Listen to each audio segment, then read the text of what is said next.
Hello and welcome! In this lecture we're going to set up our project with post-processing to make it look just a little bit nicer. Okay, so first let me say that normally I would leave post-processing for the later stage in the game making process. In the beginning, really you should be focusing on getting the mechanics working before you worry too much about the visuals. But having good visuals can also be great in terms of helping you stay motivated and continue working on the game. And since this course is a video, then it makes even more sense to set up some quick post-processing just to make the game look a bit nicer as we're building. Now we already have our project set up to use URP, so adding post-processing is actually pretty simple. It's actually already somewhat set up by default.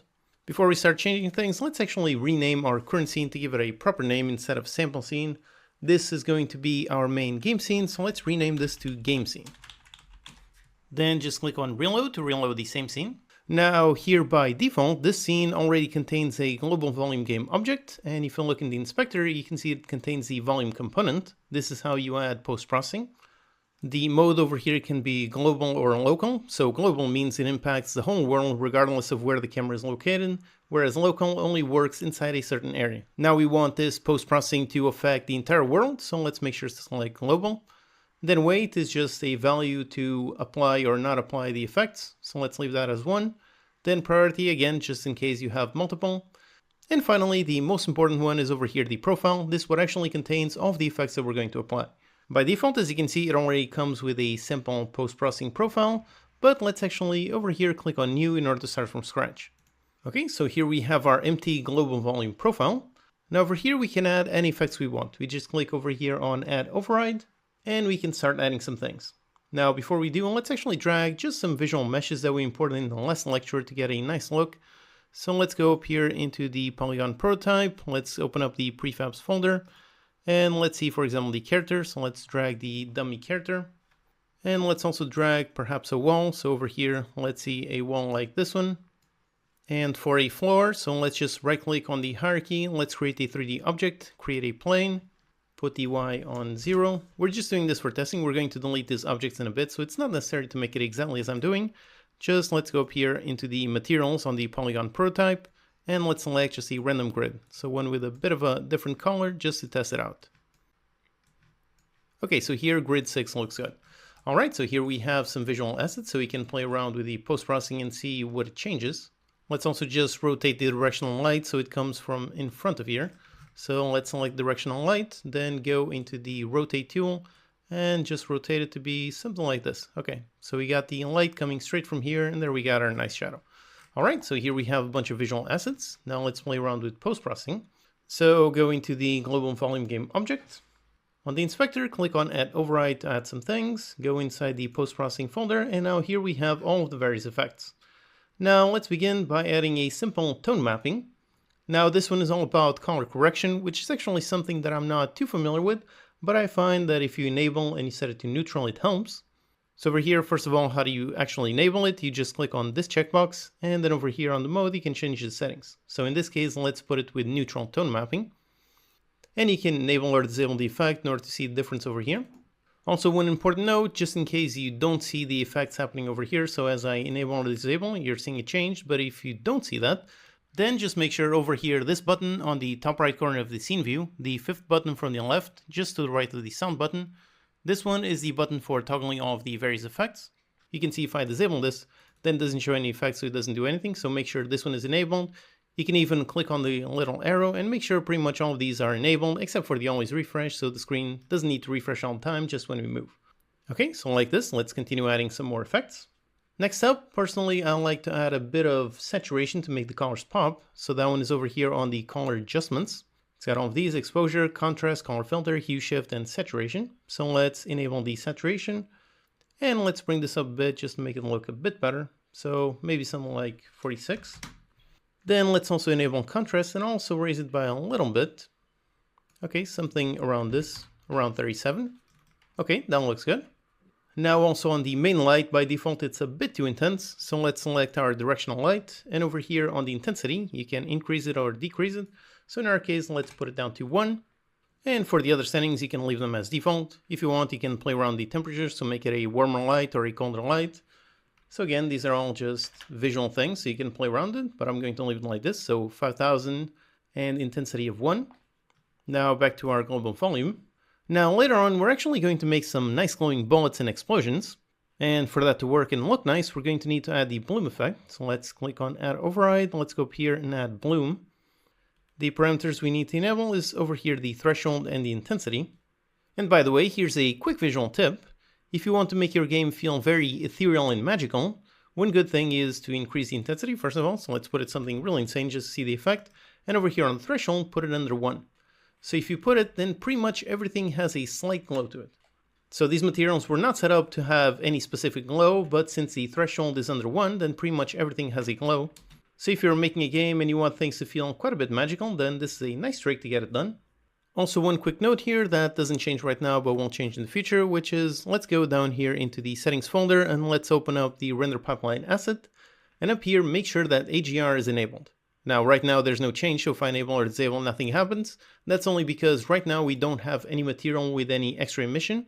However, in the future, when we make those bullets and those explosions where we want things to glow, we're going to use AGR colors, so for that, make sure that this one is enabled. Again, it should already be done by default, but just verify that it is enabled. Also, one more thing is on the camera itself, so let's select the main camera game object.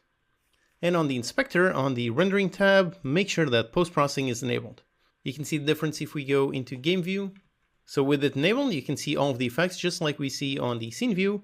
And if we disable, then nope, no effects. So make sure this one is enabled. Okay, so like I said, lowering the bloom threshold under 1 is nice if you want your game to have a sort of ethereal feel. But in our case, it's a bit too intense. We want it to be a bit more realistic. So in our case, let's put the threshold and also the intensity around 1. Basically, we don't want anything to glow by default. We want to be able to choose which things we want to glow. Now for another fun effect, let's go up here, add another override, another post-processing. And the one we want right now is over here, the vignette.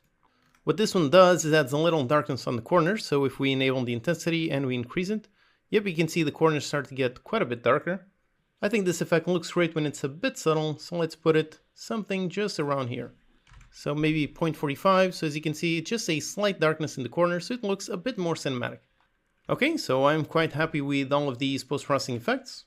We can enable and disable to see the difference between the default look and the one with post-processing. Yet another thing related to post-processing, but not in this component, is some anti-aliasing.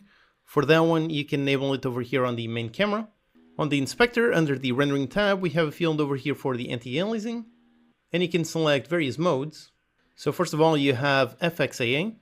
This one is super fast, but doesn't actually lead very good results. So if we really zoom in over here on the game view, by the way, you can do it with the mouse wheel, or up here you've got a scale slider, so you can slide it up and down. What this is doing is pretty much just increasing the size of the image, so it's not actually making any new resolution. And you can see FXAA makes things quite a bit too much blurry. Whereas if we go back into no, you can see quite a bit more jaggies, and with that one you see a bit more blurry. But again, this one is super fast. The other one is SMAA. This one can look quite a bit better, and you can also play around with the quality here. However, there's actually another anti-aliasing effect that we can add. However, that one is not done over here on the camera, so let's make sure we set this one into no anti-aliasing. And even though we have it at no, you can already see it does have some anti-aliasing. The reason for that is if we go into the render pipeline asset, again, we select the high fidelity by default. On this one, you can see on the quality tab, we have anti-aliasing MSAA. This one is the best one of all, but of course it's quite a bit more expensive. And you can click over here to get all the various samples. So if you disable it, yep, there you go. You see just how everything is jaggy.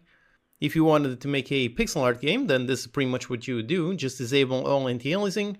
But in our case, we do want it to look a bit better. So the default that comes with 4x, this one looks pretty good.